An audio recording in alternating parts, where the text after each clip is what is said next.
Thanks for logging on to myfoxhurricane.com. We continue to watch this now. Invest 93 Hurricane Center put that designation on this area yesterday. Still, it's an area that we're watching for development. It's still fairly disorganized, but certainly you can tell just by this view here, you are seeing some rotation in this. And a hurricane reconnaissance plane, they're actually scheduled to fly out later on this afternoon, just prior to this making landfall or moving over land, to see how much organization do we have with this. But really what we're talking about, regardless of whether it is classified as anything today or not, is still just a bunch of rain, and it's not going to strengthen as it's moving over land. What will really happen is this will move over into the Gulf, and then we watch, will conditions allow this to develop?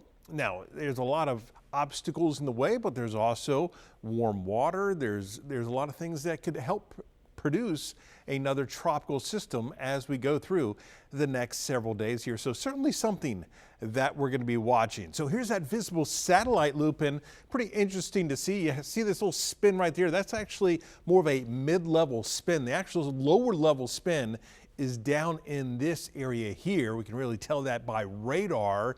Gives us a much better tool at this point to give that center or that low level fix. So you're looking at all the various computer models, and this is very common when you have these disorganized systems. You look at the starting point, and we've got anywhere from right on shore to all the way up to here. So it's really hard to get an exact track of a system when you have so many different starting points to where the models are initializing that center of circulation. So you somewhat take these models with a grain of salt, because it's really hard when it's a very disorganized system and you don't even actually have that really good center to start with to tell exactly where this is going to go. But the idea is, if this is moving more over land, it certainly stays more disorganized and it just doesn't develop. If it's moving over the water, well, that gives it the opportunity to strengthen, and that's what we're looking at here. We've got the ridge that's been suppressed to the south.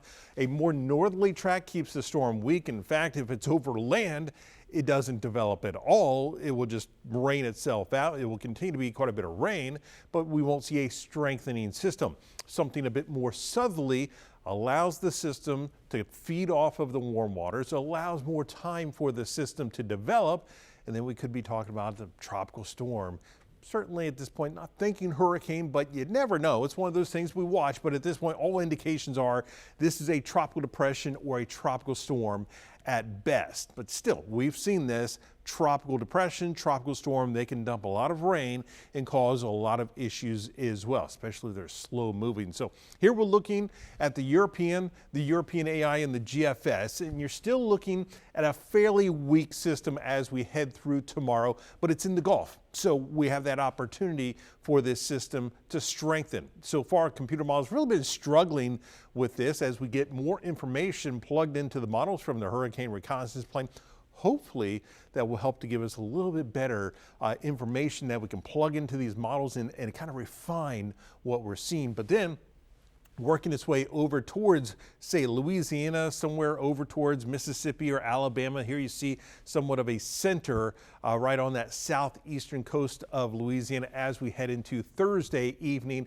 and then just continuing to work its way over land and eventually raining itself out. So here, now we're looking at the Fox model, and works its way over the Gulf, pushing over those waters, really tapping off of that moisture. So you're starting to see more and more showers and thunderstorms, but still, even with this model, we're seeing it's going to be a slow progression. We're not seeing a whole lot of real definite organization. Now, certainly that could change. Things always change with these models. So this is just that snapshot or the idea of what we are looking at right now as things stand, and then we just continue to fine-tune that forecast as we get more information to plug into these computer models.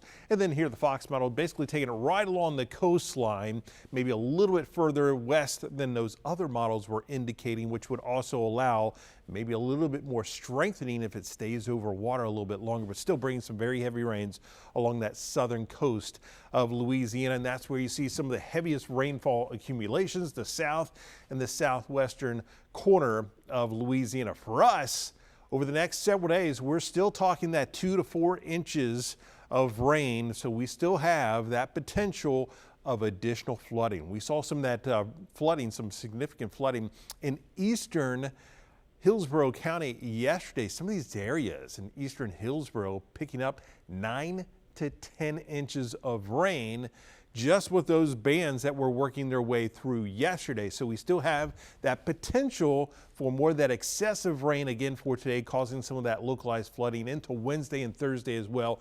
Conditions do look like they'll improve as we head into Friday. Heading into the weekend, we'll finally start to dry things out. Of course, we're going to keep you updated right here on myfoxhurricane.com.